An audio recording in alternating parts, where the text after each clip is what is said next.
வணக்கம். இன்றைக்கி ஜானஸ் கிச்சனில் லஞ்ச் பேக்கிங்காக ஒரு வெஜிடபிள் ரைஸ் செய்யலாம். நான் குக்கரில் 2 டேபிள் ஸ்பூன் அளவுக்கு எண்ணெய் சேர்த்துருக்கேன். இதில் ஹோல் ஸ்பைசஸ் எல்லாத்தையும் போட்டுக்கலாம். பட்டை, கிராம்பு, ஏலக்காய், பிரிஞ்சி இலை எல்லாத்துலேயும் 2 போட்டுக்கலாம். அதெல்லாம் கொஞ்சம் பொரியட்டும். இது கூட மீடியம் சைஸ் வெங்காயம் ஒன்று நீல வாக்கில் கட் பண்ணி வச்சுருந்தேன், அதை சேர்த்துக்கிறேன். சேர்த்துட்டு ஒரு 2 நிமிஷத்துக்கு வெங்காயத்தை வதக்கி விட்டுக்கிறேன். இந்த அளவுக்கு வெங்காயம் வதங்கட்டும்.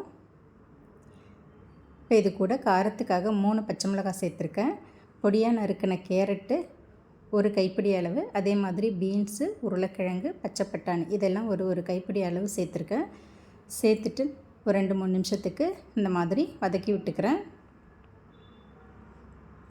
இதெல்லாம் இந்த மாதிரி வதங்கினதுக்கப்புறம் இதில் 1 ஸ்பூன் அளவுக்கு இஞ்சி பூண்டு பேஸ்ட்டு சேர்த்துருக்கேன். சேர்த்துட்டு நல்லா கலந்து விட்டுக்கலாம். இந்த இஞ்சி பூண்டு பேஸ்ட்டோட பச்சை வாசனை போகிற அளவுக்கு ஒரு 2 நிமிஷத்துக்கு இதை வதக்கி விட்டுக்கலாம். இந்த மாதிரி வதங்கினதுக்கப்புறம் இதில் நல்லா பழுத்த தக்காளியாக மீடியம் சைஸ் தக்காளி ஒன்று கட் பண்ணி போட்டிருக்கேன். அதையும் சேர்த்து நல்லா கலந்து விட்டுக்கலாம்.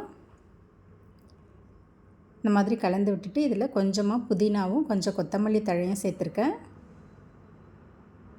சேர்த்துட்டு ஒரு வாட்டி கலந்து விட்டுறேன். இப்போ இது கூட 2 டேபிள் ஸ்பூன் அளவுக்கு தயிர் சேர்த்துருக்கேன். அதையும் சேர்த்து கலந்து விட்டுறேன்.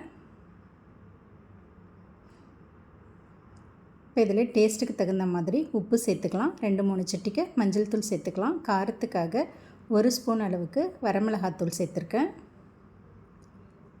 சேர்த்துட்டு இதை எல்லாத்தையும் நல்லா வதக்கி விட்டுக்கலாம். வதக்கி விட்டுட்டு ஸ்டவ்வை மீடியம் ஃப்ளேம்லேயே வச்சு இதை ஒரு 2-3 நிமிஷத்துக்கு மூடி வச்சுக்கிறேன். 2-3 நிமிஷம் கழித்து ஓப்பன் பண்ணால் இதில் இந்த மாதிரி கொஞ்சம் தண்ணி விட்டுருக்கும். ஒரு வாட்டி கலந்து விட்டுட்டு இப்போ இதில் தண்ணி சேர்த்துக்கலாம். நான் தண்ணிக்கு பற்றி 1 கப் அளவுக்கு தேங்காய் பால் சேர்த்துருக்கேன். 3/4 கப் அளவுக்கு தண்ணி சேர்த்துருக்கேன். மொத்தம் 1.25 அளவுக்கு தண்ணியும் பாலும் கலந்து சேர்த்துருக்கேன்.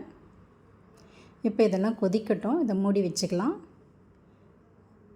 இப்போ இது நல்லா இந்த மாதிரி கொதிக்கும் போது பாஸ்மதி அரிசியை ஒரு அரை மணி நேரத்துக்கு முன்னாடி ஊற வச்சுருந்தேன். 1 கப் அளவுக்கு பாஸ்மதி ரைஸு அதை இதில் சேர்த்து நல்லா கலந்து விட்டுட்டு மேலே கொஞ்சமாக புதினாவும் கொத்தமல்லியும் சேர்த்துட்டு குக்கரை மூடி போட்டு மீடியம் ஃப்ளேம்லேயே 2 விசில் வச்சுக்கலாம். 2 விசில் வந்ததும் நல்ல ஸ்லோவில் ஒரு 5 நிமிஷம் அப்படியே விட்டுடலாம்.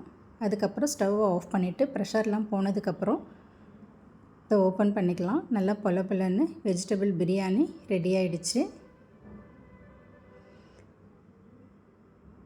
இது காலை நேரத்தில் இந்த மாதிரி செஞ்சு மதியம் லஞ்சுக்கு கொடுத்து அனுப்பலாம். ரொம்ப டேஸ்ட்டாக இருக்கும். மதியானம் சாப்பிடும் பொழுது ரைத்தாவோடு கொடுக்கலாம். தேங்க்ஸ் ஃபார் வாட்சிங்.